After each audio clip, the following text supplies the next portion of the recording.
All right, well, welcome everybody to the latest in the Innovators series of our interviews. This time round, we're extremely lucky to have Adam Polish from Populous, the architect firm that builds just about everything that's being built around the world these days when it Yeah. comes to the latest and greatest in convention centers and stadiums and the like.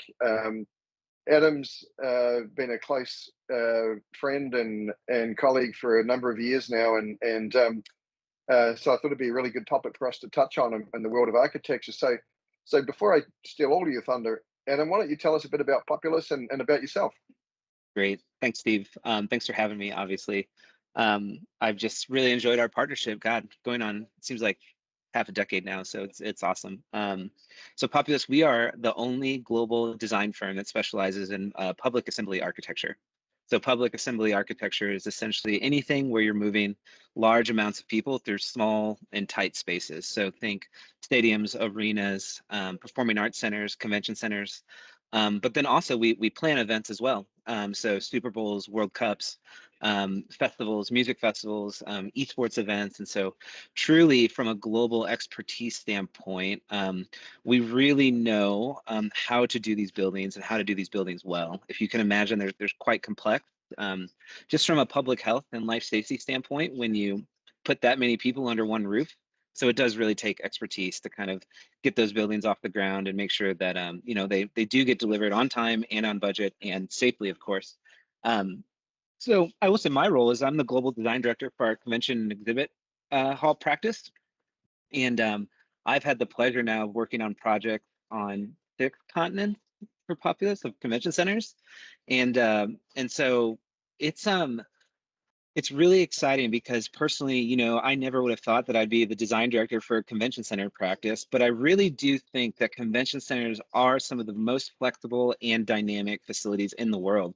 And I really think COVID showed us that, the fact that you saw convention centers that were field hospitals, voting stations, um, uh, uh, supplemental housing for people experiencing homelessness, right? I just think that from a community building standpoint and a city making standpoint, convention centers really, really have a lot of potential to make cities better. And I think we're exiting a phase where they've had kind of a negative connotation as like the white elephants in some cities.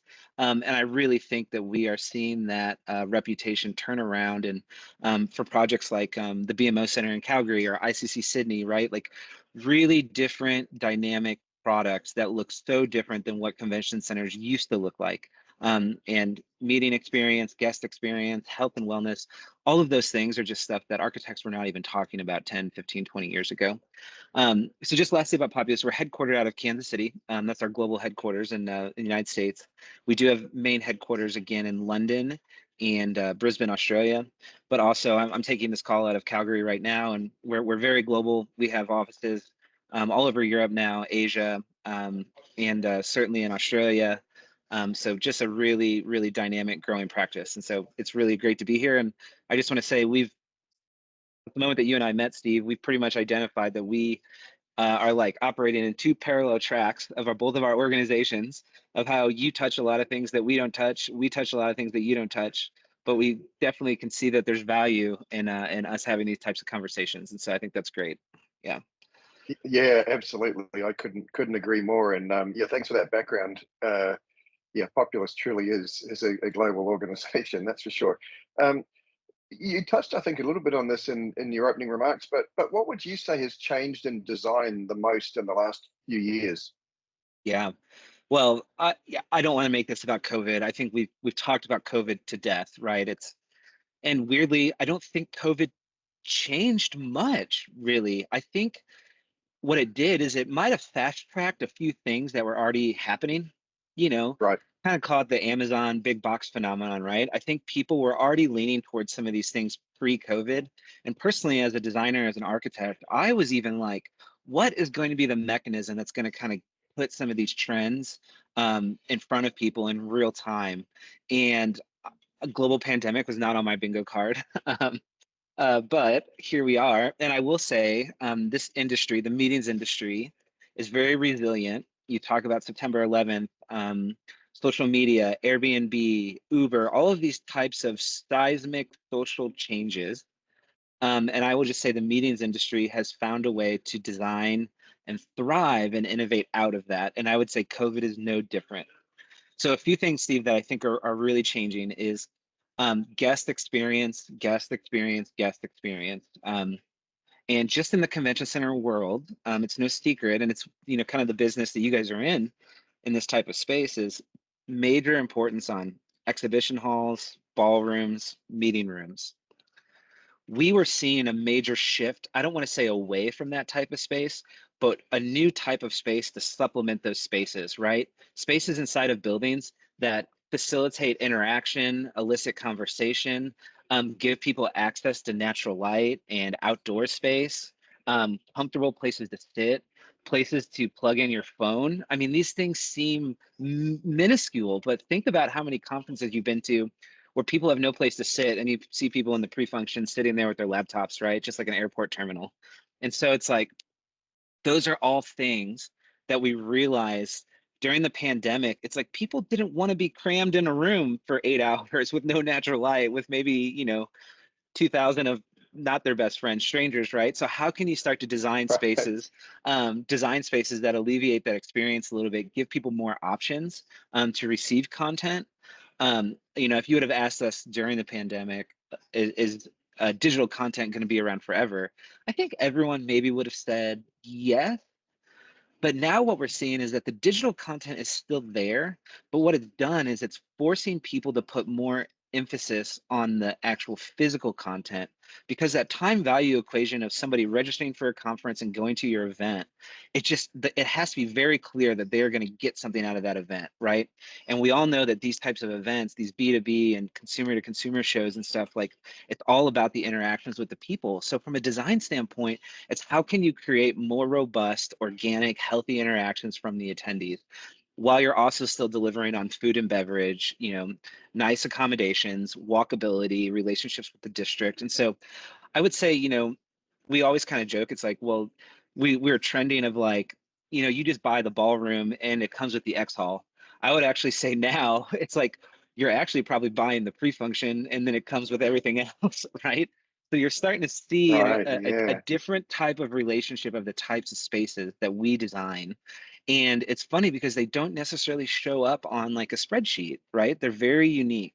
And I'm really happy that we'll be spending some time together in Calgary, so you can start to see what these types of spaces are, because they're not necessarily meeting spaces, but they're not just hotel lobbies, right? They are an interesting, flexible, adaptable type of space that we think is going to start taking the industry by storm. And just not one of our projects, but the new Seattle Convention Center, I think, does a great job of that. So there's a few buildings coming online that I think are really going to usher in this new generation of convention centers. Yeah.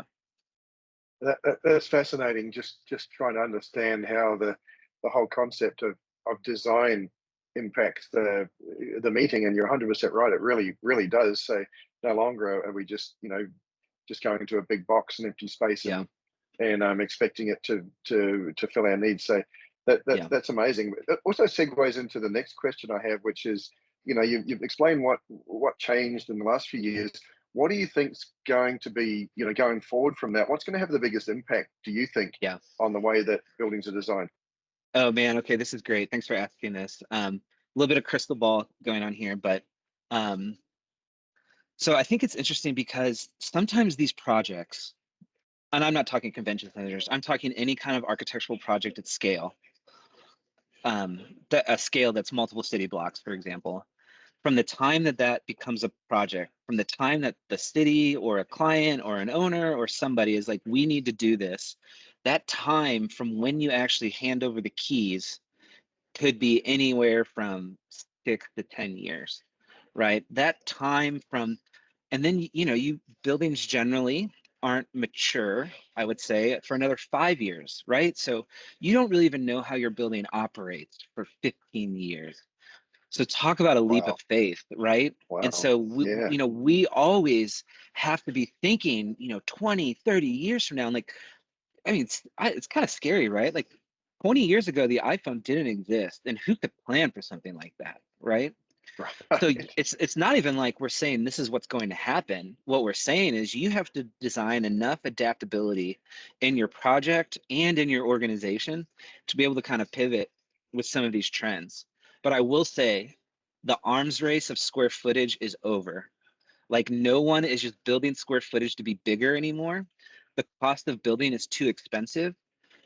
Certain destinations, love it or hate it, have already won. Las Vegas, Orange County, Javits, McCormick Place, like your key, your key traditional convention destinations. They are the million, $2 million, 2 million square foot halls, right? No one's ever going to beat that, and they shouldn't. So what I would say is this something that we've been talking about is better is better. Not every destination has the money to do an expansion or the need for an expansion, but they're losing out on business just because the quality of the product is not aligned with what else is being offered in the market. And so we've been really working with a lot of destinations to kind of like future proof their buildings and their organizations of like diving into the data. What is the sales split? What is the utilization of your building? How many citywides could you actually go get, right? Or could you go get 2 dozen smaller shows, right? So when you actually think about the business and then the type of space that it would require to go get that business, it's not as simple as just go build more X hall, go build more ballroom, go build more meeting room. It's like you need to build specific types of faith that works in a specific type of way to go get that type of business, right? And so I would say what we're seeing is efficiency, adaptability, flexibility, and it's not just movable walls, right? It's about how can your organization adapt to attract a new type of business. And I think esports is a really interesting one, right? Esports, it's always evolving, it's always looking for a home. It has like Super Bowl level broadcasting requirements, right? So it's like there's a whole host of business in there that literally has no home. And it's like, I actually think convention centers are great opportunities to go get that type of business, right? And so I would say from a trend standpoint, it's not a specific thing. It's a mindset about being a little bit more flexible on what you're offering to the market and to your clients. Yeah. Wow. I mean, that's incredible. And yeah, I would certainly, from what I've seen too, agree that the the square footage or square meterage race is done. It's not about Yeah. being the biggest is best anymore. It's about what best suits, right? So, which Yeah. kind of leads me to where I want to go next, which is you've talked a lot about how you guys. I mean, you guys. I've been lucky enough to see many of your presentations, and I love the way you sort of paint the picture of where people's mindsets are in the middle of here, Yeah. and you guys are in outer space basically with trying to come up with these new concepts and ideas all the time. Um, how from a client perspective though, what are you hearing them asking you for? Are they are they right out there in outer space too, or are they a fair way back? Good question. That's a good question. There's two types of clients, and I'm going to say this in a very polite way, right? Um, it's not bad. It's just there's certain destinations I would say where there's the building is city operated or city ran. So you might have a general manager that is a city employee that he might have been working with the building for 20 years already. He's got 10 years left. He kind of just doesn't want to rock the boat and kind of move along with his career. That's okay. And I would say in those types of relationships, we have a really robust relationship with like the DMO or the sales organization that is part of the building or something along those lines. But I will say, some clients that have a little bit more flexibility that might be operating their facility from either um, like a pseudo government type organization like Calgary Municipal Land Corporation or Houston First, for example, those types of clients are really empowered to go out to the market and do something different, right? They don't have that same kind of, I don't want to say baggage, but they don't have that same kind of history of like, this is how we've always done it. They have a bit more flexibility to kind of shape a new path forward. And so I would say, well, what we're seeing right now is, first of all, the days of just keeping people locked in your convention center are done. Like, remember the old mantra of like, keep people in the building as long as possible because like once they leave, they're never coming back. Actually, what we've been seeing and what we think clients are really looking for, and this goes into this community question, right? Is how can we show and demonstrate what these buildings do for the community, right? And so what that means is instead of trying to design a building where you're just trying to keep 10,000 people in an X hall for 8 hours, you want to design a building that sits within a district, and that district can be populated with food and beverage, retail, mixed use. Some cities like Houston, there's a Major League Baseball stadium right next door. There's an NBA arena right next door, outdoor space, right? So what we're really doing is kind of designing and trying to fit something into an equation that is like a healthy environment for the community. And the economics are always hard to prove, but what we do know is that if you go to a restaurant, a local restaurateur that has a local establishment next to a convention center, and he can say, I don't know why, but I know when the convention center is full, my business is better, right? And so I would say our clients, no one anymore is just going to say we need to expand or get bigger just because we need to. We need to work on telling a better story of how these buildings actually support a community. And even from the economics, Steve, it's like, your average citizen of Kansas City, they just see the convention center as something that visitors go to. I would never even experience. What they don't see is all that money that comes into your city through the convention center is money that typically wouldn't be spent in your city, right? So instead of just kind of thinking about this convention center as this thing on an island, we really have to think about it how it relates in this ecosystem. And I would say outside of any types of program space or anything like that, we're really doing a lot of work right now helping clients, and I'm talking cities, destination management organizations, really help them kind of re-message where their building sits within their city and their community and the overall meetings industry. Yeah. Yeah, that's you're certainly. I think again, it's very topical. This whole idea of a precinct versus just a convention center. It's about the rest of the Yeah. places around, and as you say, involving the community. So that's cool that you're hearing that from your clients too. How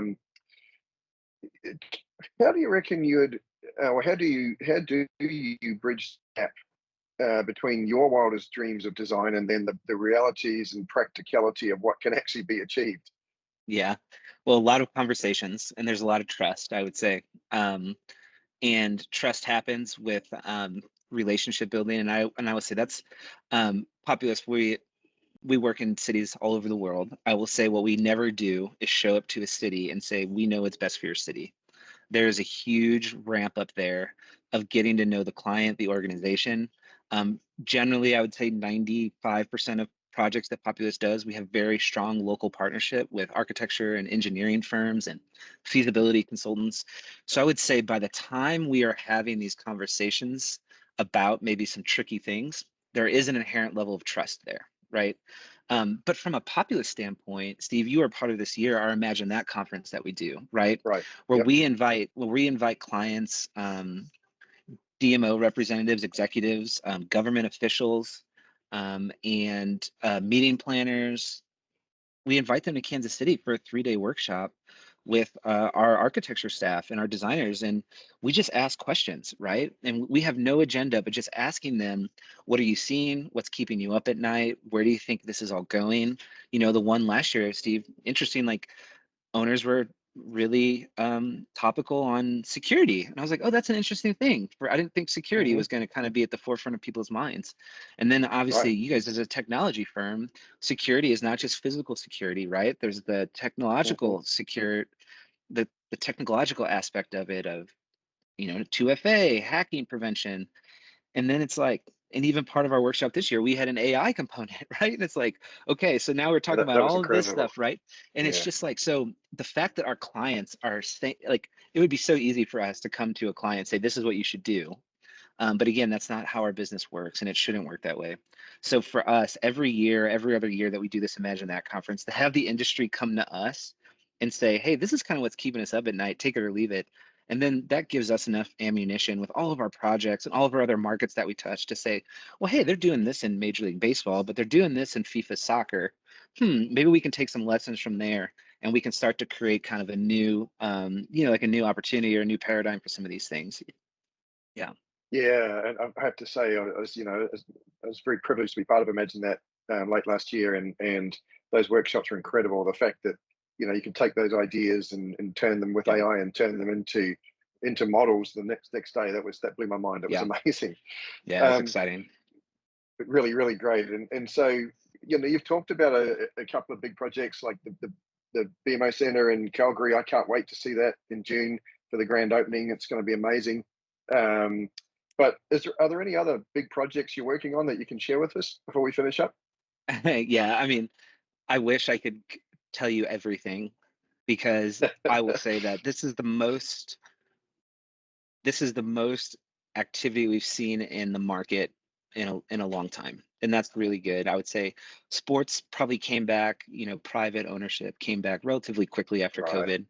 Public sector is a little bit slower, rightfully so. And I would say we are probably touching all four corners of the country right now in very meaningful ways. But what I think is the most exciting is some projects that are starting back up. So the Orange County Convention Center, that's something that we were working on before the Yeah. pandemic started. It went on hold. We just kicked that off last week, which is really exciting. And it's also interesting to now see and be with the client and them asking us these same questions. What's changed, right? And it's like, well, let's talk about it, right? So I think that that's really exciting. We are working on some substantial work in Texas. I can't really say the destination right now, but when I say substantial, we're talking numbers with billions in front of it, which is really exciting. Wow. And Yeah. it's not just convention center work. It's this district infrastructure tying these ecosystems together, which I think is really exciting. But I do just, I do want to give a shout out to the Sphere in Las Vegas, right? That is a Populous design Hmm. project. And I bring Wow. that up not to take credit for it, but the technology in the Sphere like didn't exist when we started designing that project, right? The MSG client said, you just got to believe us here. We will put the right people in the right situation to design the LEDs and the sound and stuff around the architecture. And I just say that because if you haven't been there, Oh, yeah, it's it's just incredible. it is Yeah. incredible. It's hard to wrap your head around. And I always bring it up in conversations like this because the technology is not going away. It is on the ground floor. This technology is going to affect sports, entertainment, movies, gaming, meetings. It is live music. It is going to change how people receive content live. And so I say that because you're now going to start seeing versions of this type of thing all over the world. We're already doing the second sphere in London right now. And I know that there's plans, not necessarily through Populous, but I know there's plans that this is going to be replicated in multiple destinations, right? Um, so I'm just saying, not really specific right now, but we Yeah. absolutely are on the forefront of some really, really dynamic work when it comes to the future venues, right? Venues that might not look like what you think of as a venue today. And I think that that's really exciting that we're in a position to really help create this kind of next generation of facility. Yeah. Yeah, no, I heard someone recently say that there's the venue world's it's changed by the sphere. It's going to be the before Yeah. sphere and us after sphere Yeah. sort of world Yeah. where that's totally making us rethink the way that we build buildings. Yeah. So it's exciting to hear that you've got lots going on and very very exciting to know that we're going to see a lot of innovation happening in this Yeah. area. So, on that note, Adam, look, thanks so much for your insights. We could talk for hours. I know Yeah, for it's just sure. such an interesting topic, but this is great, and look forward to catching up with you in Calgary soon. Yeah. Sounds great. Thank you, Steve. This is always a pleasure. It'd be good to see you in person.